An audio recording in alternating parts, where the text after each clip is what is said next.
Hi guys, you are watching serial से आपा, जहाँ पे देते हैं हम आपको आप ही के फेवरेट शो से जुड़ी जानकारी। और अब बात करते हैं आप सबके मोस्ट फेवरेट सबसे ज़्यादा चहेते टीवी सीरियल इश्क की दास्तान नागमणि की। तो आज रात के एपिसोड में दिखाया जाएगा कि पार्वती भगवान शिव से ये वादा करती है कि मैं शिवाय को बचाने के लिए आपने जो अष्टलक्ष्मी की बात कही है, जो सारी शर्तें रखी है, वो मैं पूरी करूँगी। और वो बस यही सोचती है कि कैसे ही ना कैसे करके उसे अपने शिवाय को वापस लाना है। और यही सोच कर के वो शिव जी का धन्यवाद देती है और नीचे पहुंच जाती है अपने घर में।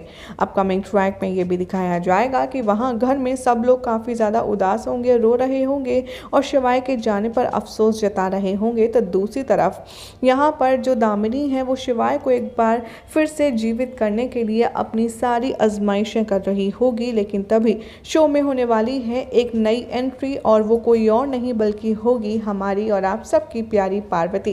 क्योंकि एक बात तो तय है कि पार्वती को इस घर में आने के लिए कोई भी परमिशन नहीं देने वाला, इसीलिए पार्वती अपना भेष बदल कर आएगी। वो एक बहुत ही बुजुर्ग महिला का रोल यहाँ पर रूप लेगी और घर में एंट्री करेगी, जिसे देखते हुए सब यही पूछने वाले हैं कि तुम कौन हो, आखिर तुम हो कौन। और तभी वो कहती है कि मेरे हाथ का खाना बना हुआ शिवाय बहुत खाते थे और मैं उन्हीं के लिए यहाँ पर आई हूँ, क्या आप मेरी शिवाय से बात करवा देंगे।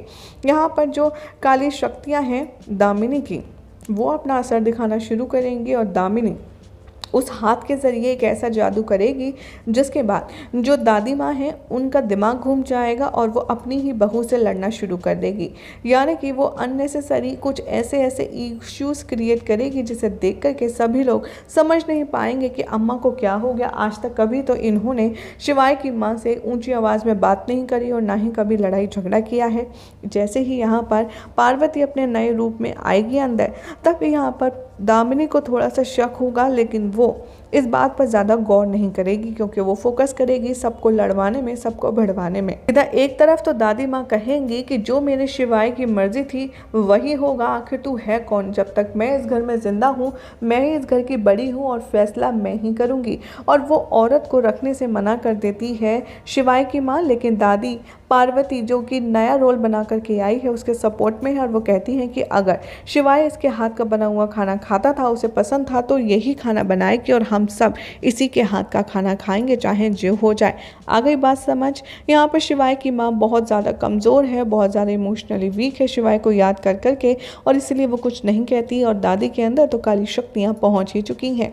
इधर देखते ही देखते दिखाया जाएगा कि कैसे शिवाय के जो छोटे भाई हैं वो आपस में लड़ने लगेंगे, एक दूसरे को थप्पड़ मारेंगे, जिससे लड़ाई बद से बदतर हो जाएगी और दामिनी ये होता देख बहुत ही ज़्यादा खुश नजर आएगी। जैसे ही दादी की परमिशन होगी, पार्वती जो कि नए बुढ़ापे वाले लुक में आई है वो किचन में जाएगी, सबके लिए खाना बनाने की कोशिश करेगी और दिखाया जाएगा कि कैसे वो बहुत ज़्यादा खुश होगी और कहेगी कि शिवाय तुम्हें वापस लाने के लिए मैं हर एक मुसीबत का सामना करूंगी और सबको इतने प्यार से खाना खिलाऊंगी, इतने प्यार से खाना खिलाऊंगी कि सब कुछ ठीक हो जाएगा।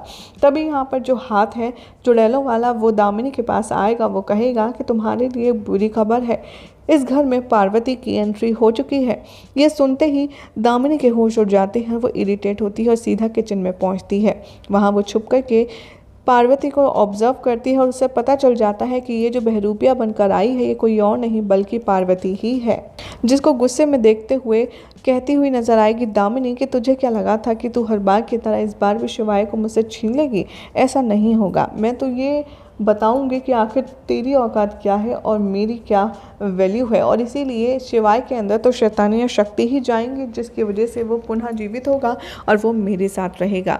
वो वापस से चली जाती है और जैसे ही पार्वती सबके सामने खाना लेकर के आती है, सब खाना खाने से इनकार कर देते हैं। वो कहती है कि देखिए अब जो हो गया उसे कौन रोक सकता है, लेकिन शिवाय अगर होते तो वो बिल्कुल भी आपको भूखा नहीं रहने देते। वो यही कहते हैं कि खाना खाइए, खाना खाइए, मेरे लिए ना सही शिवाय के लिए खाना खा लीजिए। और सभी सभी शिवाय का नाम सुनकर चुपचाप नीचे बैठ जाते हैं। जैसे ही पार्वती वो खाने का थाल लगाती है, परोसती है, दामिनी के मैजिक से वो खाना आसमान में उड़ने लगता है और सभी देखकर के हैरान रह जाते हैं कि आखिर ये कौन है जिसने ऐसा जादू किया है। अब देखना होगा काफ़ी इंटरेस्टिंग कि क्या दामिनी यहाँ पार्वती की पोल खोलते हुए नजर आएगी या फिर कुछ और बड़ा होने को है। फिलहाल तो ऐसे मज़ेदार अपडेट्स के लिए चैनल को सब्सक्राइब कीजिए, वीडियो को लाइक शेयर करना ना भूलें।